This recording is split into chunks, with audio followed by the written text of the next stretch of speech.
Assalamualaikum warahmatullahi wabarakatuh. Baik, hari ini saya akan menjelaskan materi tentang pengantar bisnis. Ada unsur penting dalam definisi bisnis.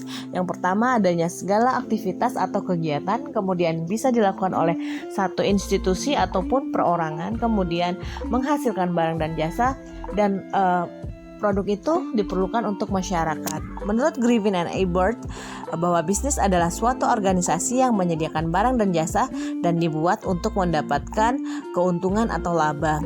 Nah, ini adalah latar belakang kenapa orang melakukan bisnis. Yang pertama adalah hobi.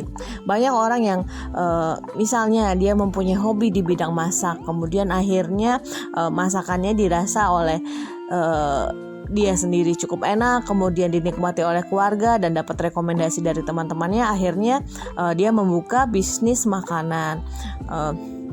Kemudian ada yang hobinya kemudian membuat pernak-pernik, menjahit, sehingga dia pun mulai mencoba untuk membuat produk-produk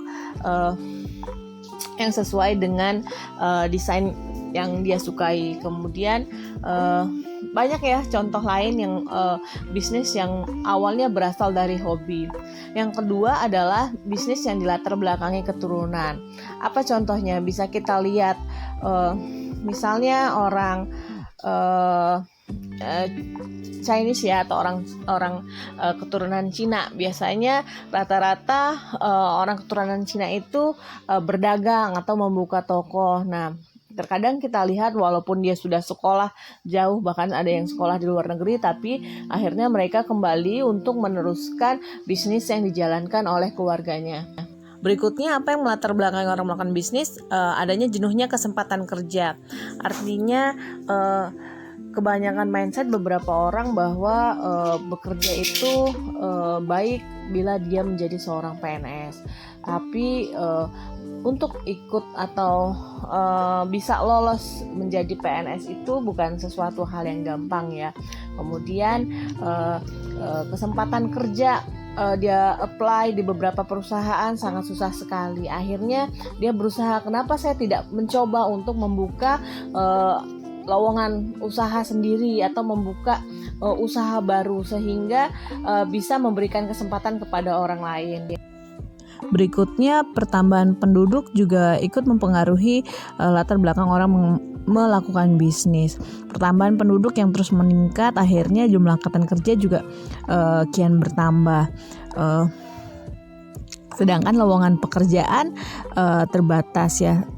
Akhirnya itu tadi, sama dengan jenuhnya kesempatan kerja, akhirnya orang lebih banyak untuk mencoba untuk membuka usaha baru. Kemudian kekuatan yang dimiliki.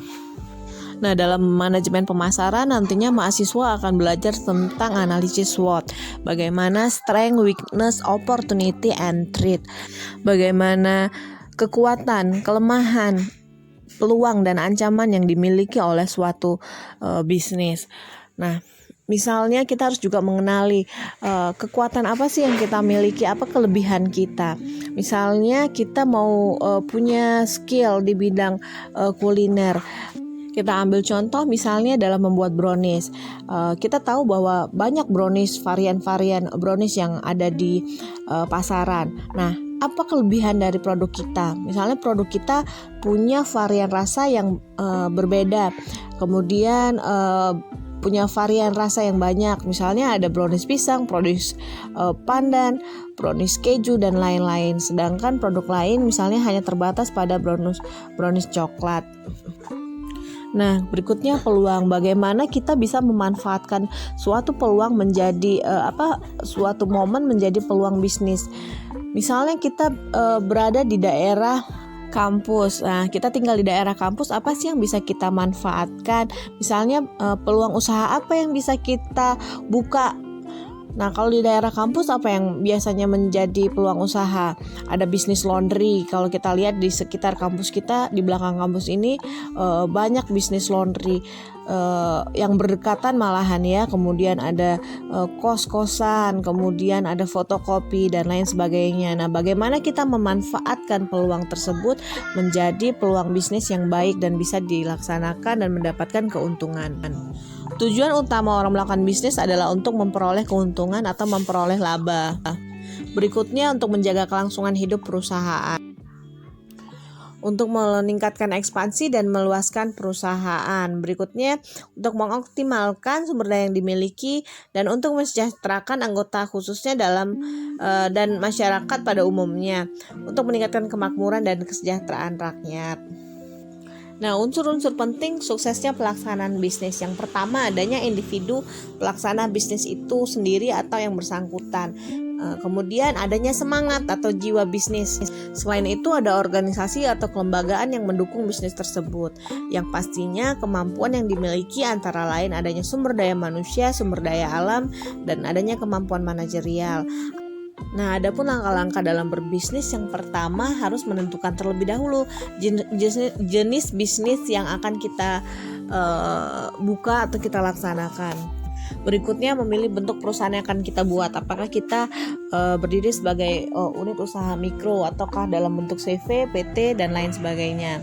Berikutnya, kita memilih lokasi bisnis di mana kita akan membuka usaha yang akan kita jalankan. Terus bagaimana dengan sarana dan prasarana bisnis yang akan kita buka.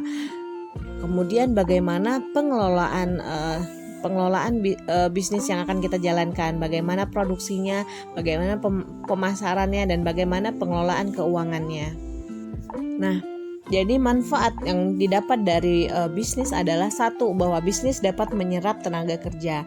Yang kedua, dengan adanya bisnis dapat meningkatkan pendapatan sehingga dapat meningkatkan kemampuan dan kesejahteraan. Yang ketiga, bahwa bisnis merupakan kegiatan transfer of knowledge. Maksudnya di sini dengan kita membuka bisnis artinya kita bisa menuangkan ide-ide yang ada dalam pikiran kita, kemudian kita laksanakan ke dalam satu bentuk usaha. Nah, tentunya dalam menjalankan bisnis pasti tidak semuanya atau tidak selalu berjalan lancar. Pasti ada masalah-masalah yang menyebabkan bisnis kita tidak terlaksana dengan baik. Yang pertama ada bangkrut, kemudian persaingan yang ketat. Kita tahu dalam menjalankan setiap bisnis pasti ada yang namanya persaingan. Contohnya kita lihat saja di belakang kampus kita. Nah, dalam satu lorong saja kita lihat ada 4-5 laundry yang ada di belakang kampus. Bahkan ada yang berdampingan antara laundry yang satu dengan laundry yang lain. Apabila kita tidak mampu menghadapi persaingan ini, ya maka kita akan tersisih atau kalah dalam persaingan ini. Artinya kalau misalnya kita baik melakukan pelayanan, kemudian promosi yang baik, maka kita akan bertahan. Tapi apabila kita tidak bisa melewatinya, ya kita akan kalah. Berikutnya yang menjadi masalah bisnis adalah volume penjualan yang menurun.